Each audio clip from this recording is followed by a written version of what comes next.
Hi there, BookTube. It's Roz, and it's nearly the end of April, so time to think about what I'm reading in May. Well, actually, that's a lie. I spend half the month before thinking about what I'm going to read in the month after, if you know what I mean. And earlier this week, I watched a video by Kim of Middle of the Book March where she was talking about how does she choose what she's going to read. And I tend to choose month by month. I'll make a list for what I'm going to read in the next month. And I thought, well, I'm going to talk a bit about what I've chosen for May, but also how and why I chose those.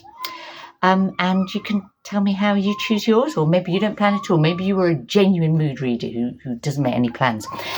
But I think a lot of us probably have like a sort of a long-term TBR, long list of things that we want to read. And then things kind of jump into that list sort of spontaneously as well. You read a review, you see something on BookTube, and so some things are on that list for years and others come in at the last minute. But nevertheless, I always feel like I've got a kind of like a buffet of possible reads that I'm choosing from each month. And how do I then do that? Well, first up, I start with what do I think of my reading obligations. Now, of course, reading's for pleasure and fun and interest. It's never an obligation, but things where I've made a bit of a commitment. And this month, I'm reading books for the BookTube Prize. And so that's an absolute commitment. Once you've said you're going to judge around, you have to make sure you do it, or, poor old Robert is driven to distraction. If you're not taking part in the BookTube Prize this year, but you're sort of thinking, I wonder if I could. If you're watching this, you can. I mean, anyone who's involved in BookTube is welcome to be a BookTube Prize judge. And, it comes around at the end of the year that you say if you're interested in the following year's judging and being on the panels. So I've got 5 books that I've got to make sure I read by late May. In fact, preferably not the very end of May, or poor old Robert will be tearing his hair out. That's Trespasses by Louise Kennedy. Now, I know a lot of people have been reading that just lately, and I'm not allowed to express any opinions about the ones I'm reading for the BookTube Prize, but I'm excited to be reading something that is such a buzz book with mixed views on it, I think.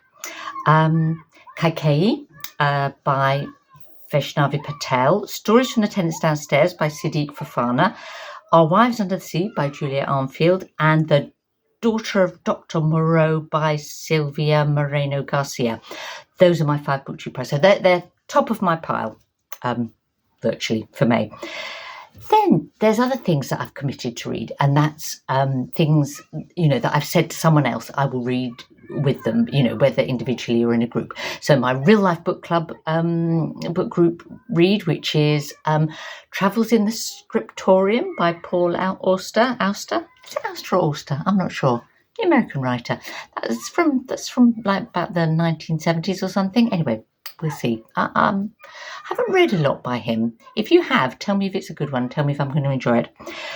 And then there's, buddy reads where I've said I'll read it with someone else. And I've got 4 of those that I need to be sure to read this month. 2 whole books. One is Silent Spring by Rachel Carson, which I'm reading with Jolene, a Bookworm Adventure Girl. And the other is A Heart So White by Javier Marias, which I'm reading with Mark Nash. So, both of those high on the list. Then I've got 2 long, slow buddy reads that I'm doing. I'm reading Aurora Leigh by Elisabeth Barrett Browning with Kate Howe, and there were a few others, but I think it's really just me and Kate now, although the 2 of us are really enjoying it. And we're just reading that one section a month. And then the Canterbury Tales I'm reading with 2 Tytler-Trek, and this month's tale is the Squire's Tale. So all of those are musts. So that's 9 things, but 2 are only sort of sections of things. 10. Is it 9? Well, anyway. Yeah, 10, I think. Then, I've got my personal challenge of reading something by an author from every country in the world, and I'm trying to make sure I do one of those each month. So that this year, so that's a sort of a commitment that I've imposed on myself. And this month's book is Maiba by Russell Soaba, and it's a novel from Papua New Guinea. It's only thin, so shouldn't be a problem to fit that one in. Then that's the sort of definites.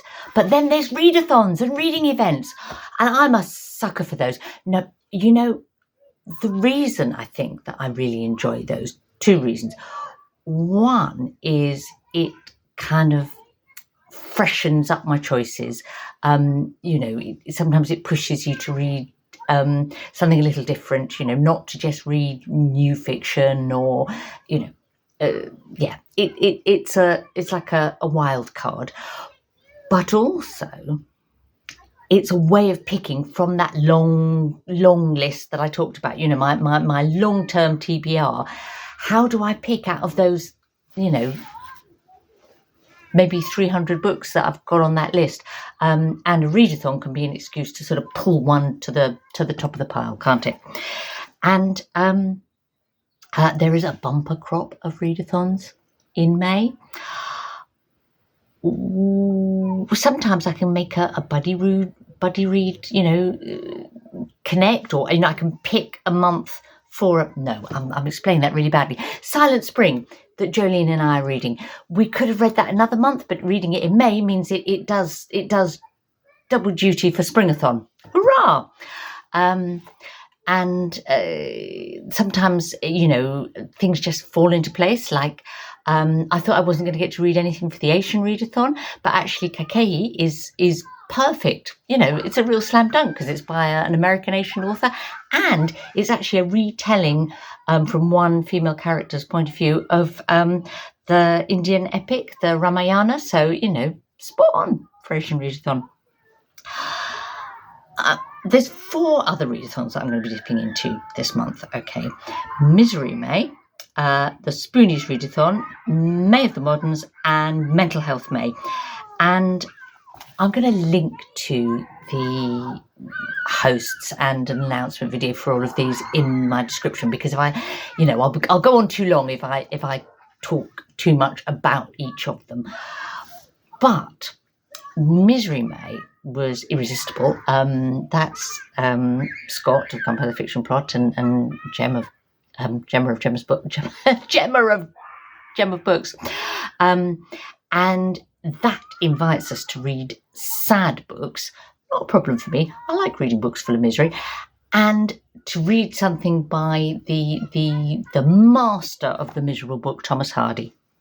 So, in this sort of doubling up sort of approach, I picked this as my new country read because I'm pretty sure that it's also going to be an authentically miserable book. So win-win. But, and there's no doubt that a load of the other things I'm reading will hit the spot too. I have a feeling the Javier Marias will, and yeah, several others. But I wanted to at least dip into some stuff by Thomas Hardy this month. I'm not going to read a whole novel because I've got all this Booktube prize reading and so on. But I have this rather lovely book that I sort of picked up in a secondhand bookshop, a charity bookshop, in fact, because it just sort of appealed as an object. But what this is it's Thomas Hardy, Wessex Heights, and it's like a selection of Hardy's work, excerpts from some of the novels, but also short stories and poems and at least one essay, and but with illustrations throughout, lovely illustrations that connect with Hardy's Wessex, that part of the West Country that Thomas Hardy loved so much. So it's a sort of visual as well as a literary feast, this book, and I'm going to enjoy dipping into it, and I will particularly make sure that I read a couple of short stories and the essay and some poems, and then that's my dose of Thomas Hardy for Misery May. Now, Hardy straddles the Victorian era, and into the sort of Edwardian, the sort of what we might say the modern period. And May is also May of the Moderns. So some of the bits of Hardy that I read in here, particularly I think some of the poems, will also fit with Margaret Pinard's lovely readathon, May of the Moderns, which is about reading books that were published, or things, not just books, stuff that was published between 1901 and 1945. What or could be my favourite period of writing, certainly of English or British writing.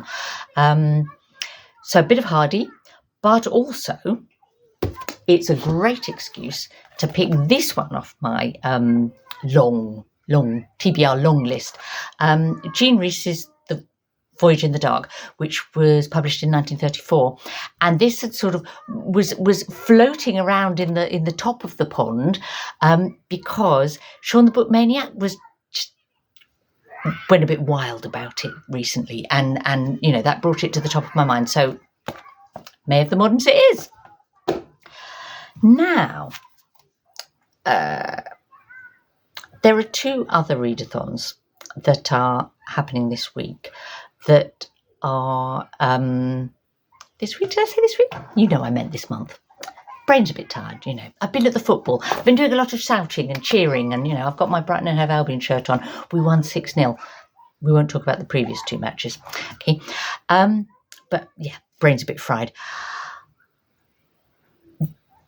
This, I think, was probably also another of the miserable books. And my other sort of May of the Moderns choice, Flush by Virginia Woolf, is will also, I think, fit the other two readathons that I'm going to explain about, which, as I say, are particularly dear to my heart.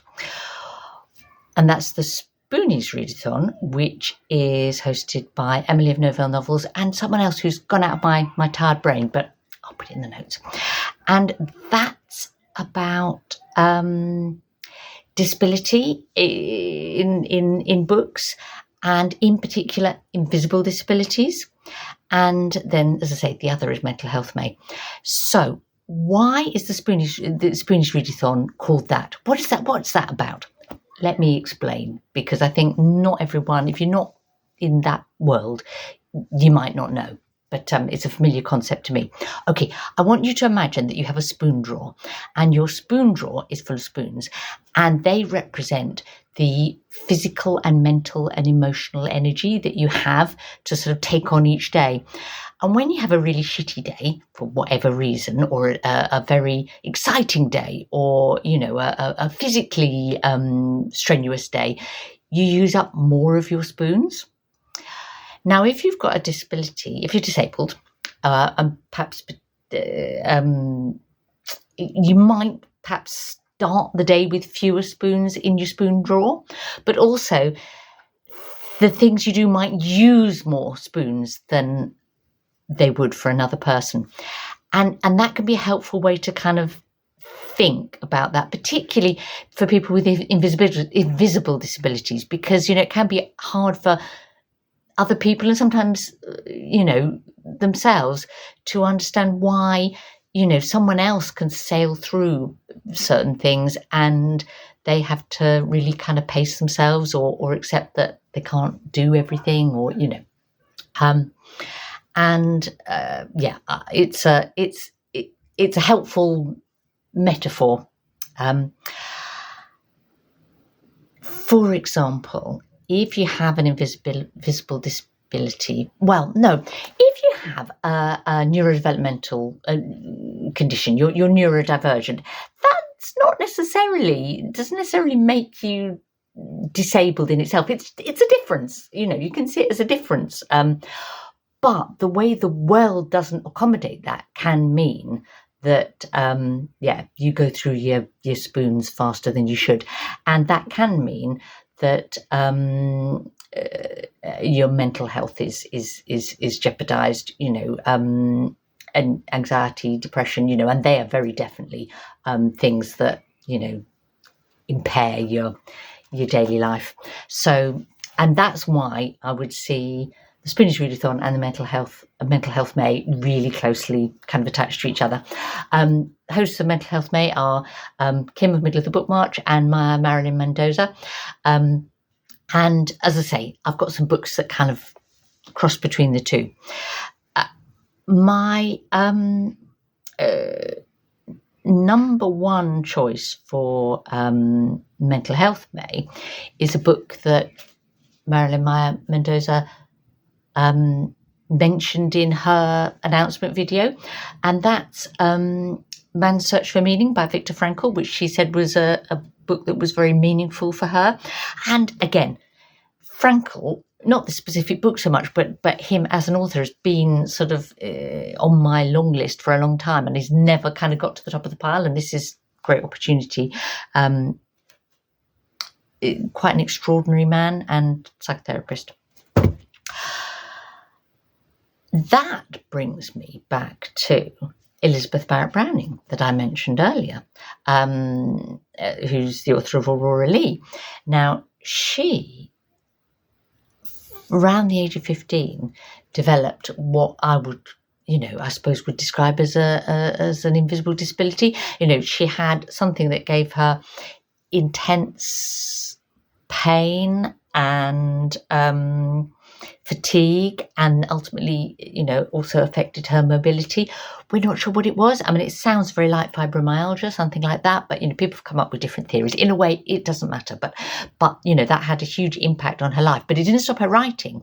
And through her writing, she met or connected with Robert Browning. It's a bit like the sort of Victorian equivalent of, internet dating, I suppose. Their story is a gorgeous one if you don't know it. I'm going to read, as well as reading the next chunk of Aurora, I'm going to read Flush by Virginia Woolf this month. And that is Woolf's kind of fictionalized biography of Elisabeth Barrett Browning through the eyes of her dog, Flush. And of course, Virginia Woolf herself was faced with very challenging mental health issues all the way through her life that kind of ultimately, led to her death. So a lovely kind of Spoonies Mental Health May combo there. Well, now, that's all my sort of planned books, and that's, a lot to take on. But I always hope every month to get in a few kind of more spontaneous choices, the things that might grab me in the course of the month, things that just sort of suddenly appeal to my frame of mind, or someone mentions, or I see in the library. So who knows what might actually happen. How do you choose? How do you prioritize your books each month? Maybe you don't at all, as I say. Maybe you're a genuine mood reader. Tell me about it. And if you've read any of the ones I've talked about, tell me about those too. And have a brilliant May.